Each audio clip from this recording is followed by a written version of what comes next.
What's your agenda for these people? Thank you so much. I've longed for that question because I stand for something. Like I told you, I just left an engagement that I had to come and run for MP Eldama Ravine because I have an agenda. An agenda that I think is captured by my slogan, that I'm not focusing, or my campaign is not focused on the next elections, but the next generation. Your campaign is not focused on the next election, that is a re-election, but the next generation. Yeah, because, you know, next election is short term. You'd even want to, you know, roll out white elephants in the name of projects for you to just be re-elected, but it has no value for people in the years to come. And some leaders can also hold on and say wanakurilizia projects kama dawa. Yeah, that's what happens. So that you can wait in anticipation for the next. We now see leaders distributing CDF checks. I mean, a role that should be a reserve of an office secretary, you know, releasing checks here and there.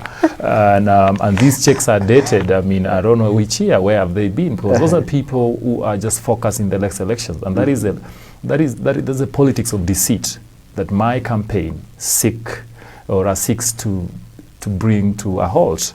I have an agenda for the people, which is different from what I think, you know, those of my competitors, if they have, you know, any. I talk about, you know, human development. Ujenzi wa watu, as you hear me say, not ujenzi wa miundo misingi. You know, many leaders, you know, talk about infrastructure. I want to do water, I want to do road, I want to do blah, blah, blah, blah. But they have forgotten a critical aspect, you know, of life, that is development of human being. And, you know, and majority of the humans in our society are the young people whom I represent. And they have been forgotten. The opportunities, you know, where I come from, Eldama Ravine, you know, the resource that has always, you know, defined the livelihoods of our people has been the land resource, which is diminishing at a very high rate. So our people can no longer rely on land as a resource. The economy, as you know, is not, you know, moving at a pace that can generate opportunities for the young people of this country. And therefore, we need leaders that are going to reorient their thoughts. They are going to refocus into, you know, looking at ways of empowering the young people. That is why, under my program, you know, which is, you know, priority, is I talk about youth empowerment. And while we were crafting or coming up with our manifesto, we struggled to get an alternative of empowerment because it has been overused and misused. So, but we had to have it eventually because we couldn't get you know, a replacement or an alternative. You know, and I go down and talk about what I want to do under a program that I seek to roll out called Eldama Ravine Off-Tech Program, a program that seeks to empower 100 young people annually.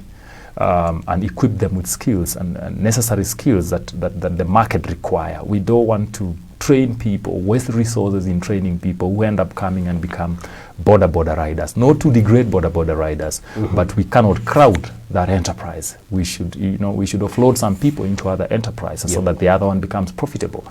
We need people who are equipped with skills that are relevant to the market. And for us to know, because the greatest, you know, implementer of projects or spender is government, and government spends its money in form of projects. President Kenyatta, for instance, has Big Four agenda, which mirrors the Vision 2030.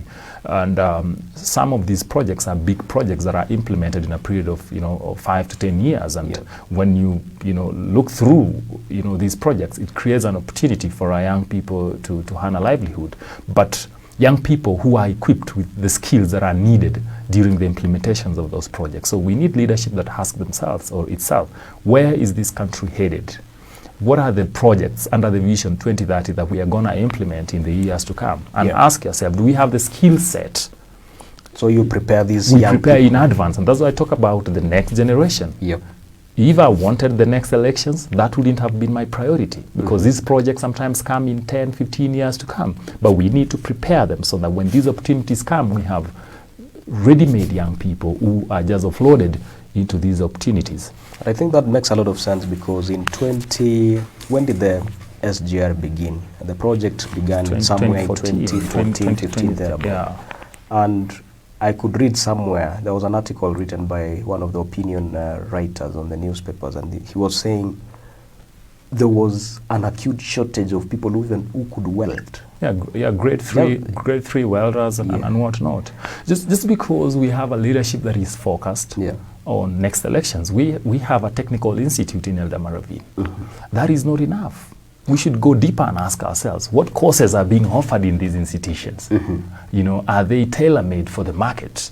I mean, are we churning out, useful skills, or we just populating environment with people who are not even useful to themselves? So that is one of the key element of Eldama Ravine Offtake program. Maybe I can seek clarification on these 100 people Offtake program, 100 each year.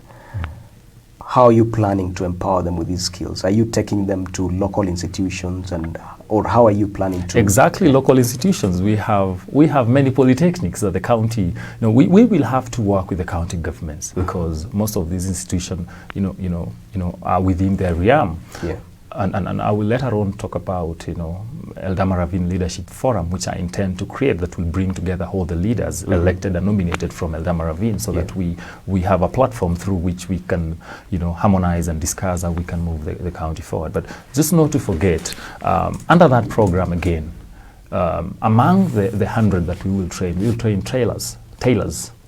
Why do I say tailors? Because under my manifesto, for those who have read, I intend to establish Eldama Ravine Textile Center. Eldama Ravine Textile Center. Textile Center. Eldama Ravine Textile Center, will be, of course, a factory or a place where we will equip them with, modern machinery for sewing clothes. Yeah. Why did I pick textile? Yep. In Eldama Ravine town, we only have one major industry that employs people, that is Ravine Roses, that has been there since 1997. 24 years later, with so many leaders in between, we have not had anyone who has hood an investor or who has invested in an industry that can create employment. That is an embarrassment. That is an indictment to the people of Eldama Ravine. Because how then? Because Ravine Roses employs about 2,000 people. If that business closes down, Eldama Ravine is a ghost town. Because the money in circulation in this town that makes it even the biggest revenue generator for the county is because of Ravine Roses, 11 million shillings that circulates every month. It is an embarrassment that 24 years later, no leader has ever thought of that. We just talk of roads, water, things that we keep on talking about every other time. I intend to establish Eldama Ravine Textile Center. Why do I say that? Eldama Ravine, textile is a good industry. I'll give you an example. We have 96 primary schools within Eldama Ravine. We have 42 secondary schools and 35 private institutions. If you are to look and ask yourself, how many students and pupils are in our institutions? We have about 35,000 of them. All of them wear school uniform. My little research shows me that 80% of these clothes come from outside Eldama Ravine. Definitely. And each cloth, each set of uniform is about 2,000 shillings to the least. So 35,000 times 2,000, that is a whooping 70 million Kenya shillings that we lose every year in formal school uniform. One way of protecting that resource, because each parent struggles, however poor they are, to ensure that their children are clothed so that they look like others. So that is hard-earned money that we need to ensure that it remains within Eldama Ravine. And we have to have a place through which we do that, and that is Eldama Ravine Textile Center. And we will employ about 100 young people from Eldama Ravine. That is one way of empowering young people, building the human resource, developing the human being. And that is what I bring, to this campaign that is different from the rest. Because people talk about CDF. That is what the Eldama Ravine voters have been conditioned to think when it comes to parliamentary leadership. Because CDF is money that has been set aside. Even if we don't have a member of parliament, they have to come. So that is not something one should even talk about.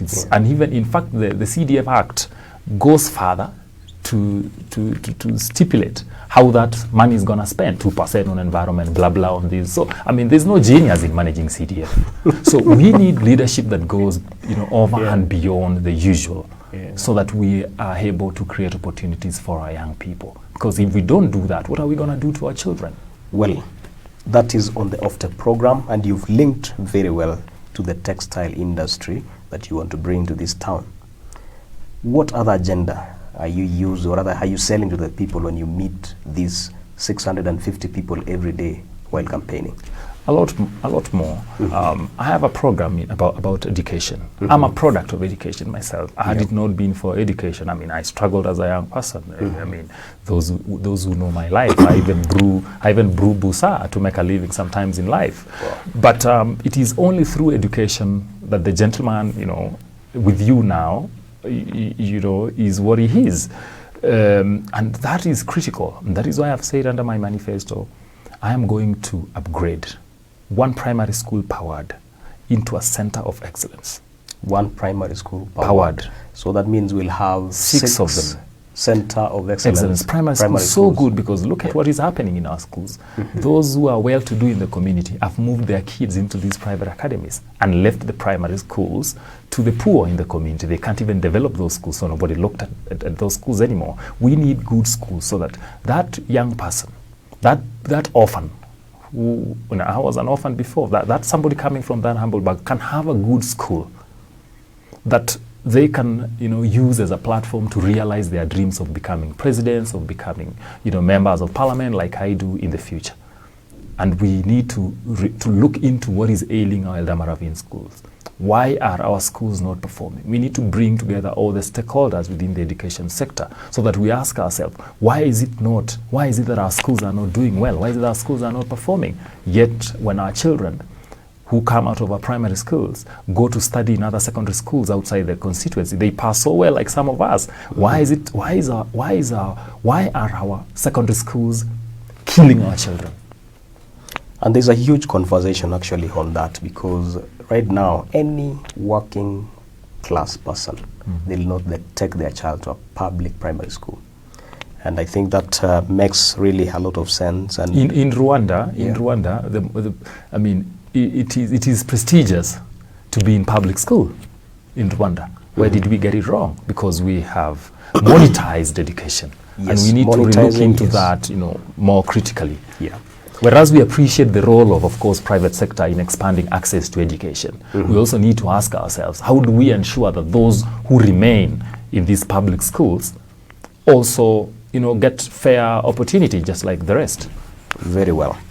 Any other agenda before we go into the questions that are coming from Wananchi? Yeah, we have a lot of agenda. One of the agenda I told you, which is critical to me, is lobbying for, tarmacking of our roads. I'll tell you one surprising thing. In Eldama Ravine constituency, or rather in the country, Jubilee government boasts of having tarmacked or upgraded, dusty roads, into bitumen standards, 10,000 kilometers of them. Yeah, and that is something that Jubilee government talks about. Brags about. Yeah, they brags about everybody. Even the deputy president talked about it the other time. Let me tell you one thing. Yeah. When you talk about 10,000, kilometer of new tarmac, that is huge. People don't understand. From Eldoret, for instance, to Mombasa, you talk about 800 kilometers. Yep. For you to get 10,000 kilometers, it is like going to Eldoret and Mombasa 12 times. Like 12 times. And of those 10,000 kilometers, Eldama Ravine got none, not even an inch. Wait. Of the 10,000, Eldama Ravine constituency got none. In fact, I'm trying to look at my constituency. Did we get one? I think yes.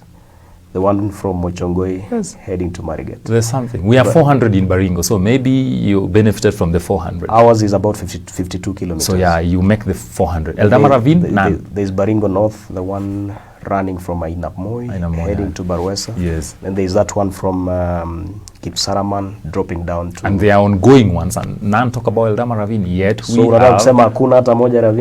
If anything, the road network that we had has diminished, because the road going to Hemining from Eldama Ravine, half of it is now back to what it used to be. So while the country progresses, Eldama Ravine regresses, yet we have leadership that boasts of having done miracles for the constituency. Most of these resources are national government resources. They are not county government resources, and they are fought in parliament.